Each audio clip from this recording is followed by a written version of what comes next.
Hello సబ్రోస్, ఇప్పుడు ఒక important and curious topic గురించి మాట్లాడుకుందాం. సపోజ్ నేను ఒక మూవీ తీస్తే దాని జానర్ ఆడియన్స్ సెలెక్ట్ చేస్తే hero, heroine, director, music director వగైరా వగైరా టెక్నీషియన్స్ కి పోల్ పెట్టి మిమ్మల్ని సెలెక్ట్ చేయమంటే ఫైనల్లీ ఆడియన్స్ ఫైనలైజ్ చేసిన మూవీ క్రూ అండ్ థీమ్ తో ఒక కత్తి లాంటి మూవీ వస్తే థాట్ కొత్తగా ఉంది కదా.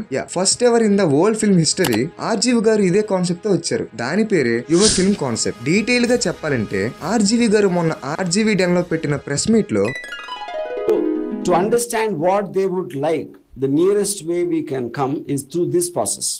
This is the fundamental concept. ఆయన చెప్పిన దాన్ని బట్టి first of all movie theme ని వాళ్ళు పెట్టిన పోల్లో వచ్చిన ఓట్స్ బట్టి మెజారిటీ ఓట్స్ వచ్చిందని సెలెక్ట్ చేస్తారంట. అండ్ ఆ తర్వాత ఆ థీమ్ కి తగ్గట్టు యాక్టర్స్, రైటర్స్ అండ్ డైరెక్టర్స్ ఇలా అదర్ టెక్నీషియన్స్ ని సెలెక్ట్ చేయడం జరుగుతుంది. ఫర్ ఎగ్జాంపుల్ ఎవరైనా యాక్టర్ గా ట్రై చేయాలనుకుంటే మీ పిక్ తీసి వాళ్ళకి పంపించాలి. అండ్ వాళ్ళు పెట్టిన పోల్లో వచ్చిన ఓట్స్ బట్టి నెక్స్ట్ లెవెల్ ఆడిషన్ జరుగుతాయి అనమాట. ఒకవేళ మీరు రైటర్ గా ట్రై చేయాలనుకుంటే మీకు ఇచ్చిన సిచ్యువేషన్ ని ఎలాబొరేటెడ్ గా అలాంగ్ విత్ డైలాగ్స్ రాసి పంపాలి. అలా మీకు పార్టిసిపేట్ చేయాలని ఉంటే దెన్ విజిట్ ఆర్జీవి డెన్. దీని సబ్మిషన్ డేట్ May 20 వరకు ఇచ్చారు. అండ్ ఇలాంటి కాన్సెప్ట్ వల్ల కొత్త టెక్నీషియన్స్ అండ్ యాక్టర్స్ కి ఎంకరేజ్మెంట్ గా ఉంటుంది. అండ్ ఈ కాన్సెప్ట్ ని ఆర్జీవి డైరెక్ట్ గా చేసే ఫిల్మ్స్ కి ప్యారలల్ గా కంటిన్యూ చేస్తారంట. సో ఎవరికైనా ఇంట్రెస్ట్ ఉంటే దయచేసి మిస్ కాకండి ఫ్రెండ్స్. సో మరిన్ని ఇలాంటి ఫిల్మ్ అప్డేట్స్ కోసం వెంటనే మన ఛానల్ ని సబ్స్క్రైబ్ చేసుకోవడం మాత్రం మర్చిపోకండి. This is BC. Thank you.